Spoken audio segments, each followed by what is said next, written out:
माता की। दोनों तरफ से हाथ खड़ा करके भारत माता की, भारत माता की, वंदे वंदे। सबसे पहले मां शारदा की श्री चरणों में प्रणाम करते हुए, मां भारती की श्री चरणों में प्रणाम करते हुए, हमारे आज मंच पर विराजमान इसी विद्यालय के प्रबंधक और मेरे छात्र टाइम और बाल्यावस्था से मेरे गुरु दीपाराम जी डाक, और साथ ही मंच पर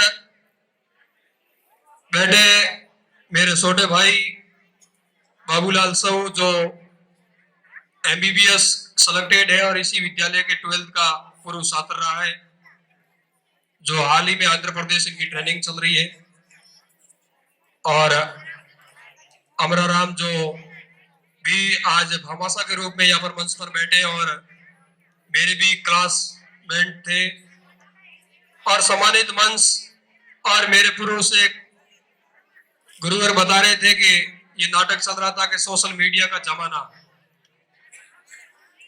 वास्तविक ये जमाना इतना बड़ा खतरनाक साबित होता जा रहा है दिनों दिन कि आज कोई भी हो इस सोशल मीडिया की दुनिया के अंदर मन में व्यस्त रहता है और अपनी सामाजिक समरसता को भूल जाता है।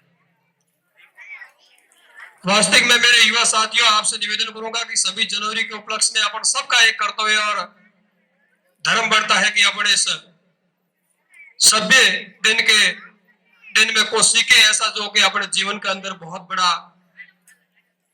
सार्थक बने। क्योंकि मैंने मंच पर कई प्रस्तुतियां देखी, परंतु वास्तविकता जो इस विद्यालय के अंदर जो प्रस्तुतियां होती है वो और विद्यालयों से भिन्न होती है। ये मेरे लिए नहीं, बहुत इस आप सबके लिए बहुत गर्व की बात है। जैसे भगवान राम की वनवास से लेकर जो वर्तमान रावण रूपी लोगों का किस प्रकार का चरित्र है, वैसा भी यहाँ पर व्यंग्य के रूप में आपको बताया गया। वास्तविक अपन को इस चीजों को नहीं भूलना चाहिए, क्योंकि 23 मार्च 1931 के दिन हंसते हंसते फांसी के तख्ते पर सट गए भगत सिंह, राजगुरु और चंद्रशेखर आजाद। जिन लोगों की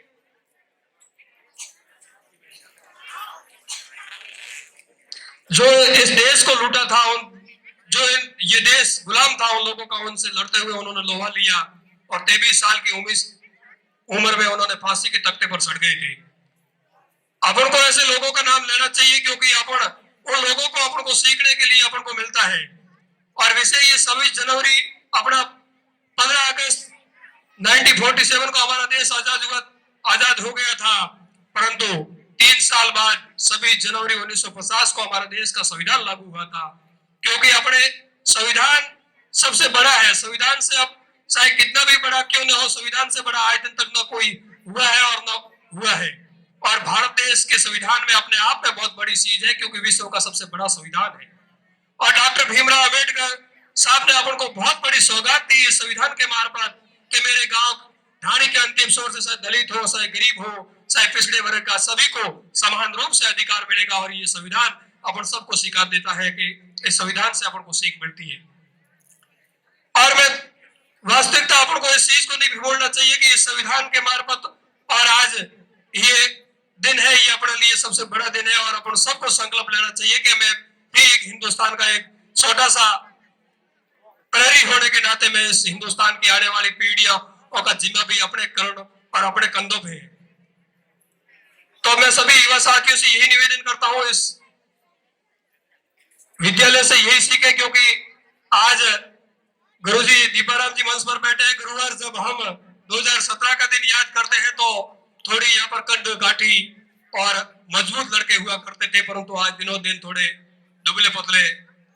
मैं मेरे युवा साथियों आज का खान पान में थोड़ा फर्क है, परंतु अपन को इस सबसे बड़ी बीमारी ये सोशल मीडिया है मेरे दोस्तों। क्योंकि सोशल मीडिया के मार्फत अपन लोग देखते रहते हैं, अपनी आंखें कान सब पूरे उनके अंदर व्यस्त हो जाते हैं। अपन ये नहीं देखते अपने घर पर मेहमान आए, उनकी सेवा भाव के अंदर वो चीजें अपन देखते ही नहीं है।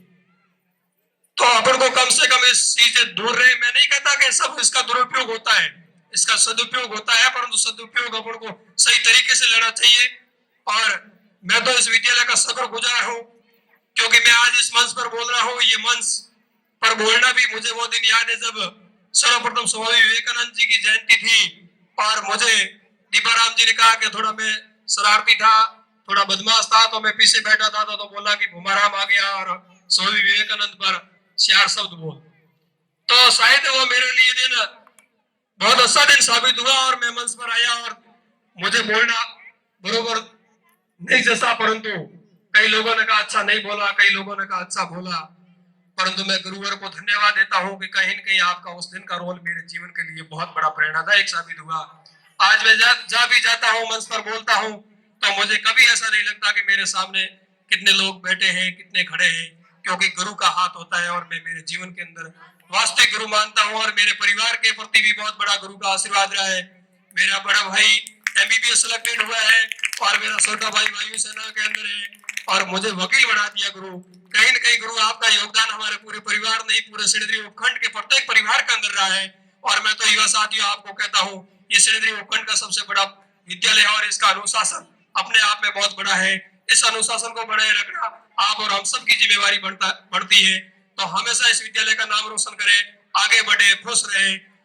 मैं इतना ही कहना था। वंदे मातरम, जय सिया राम, राम राम साथ, धन्यवाद।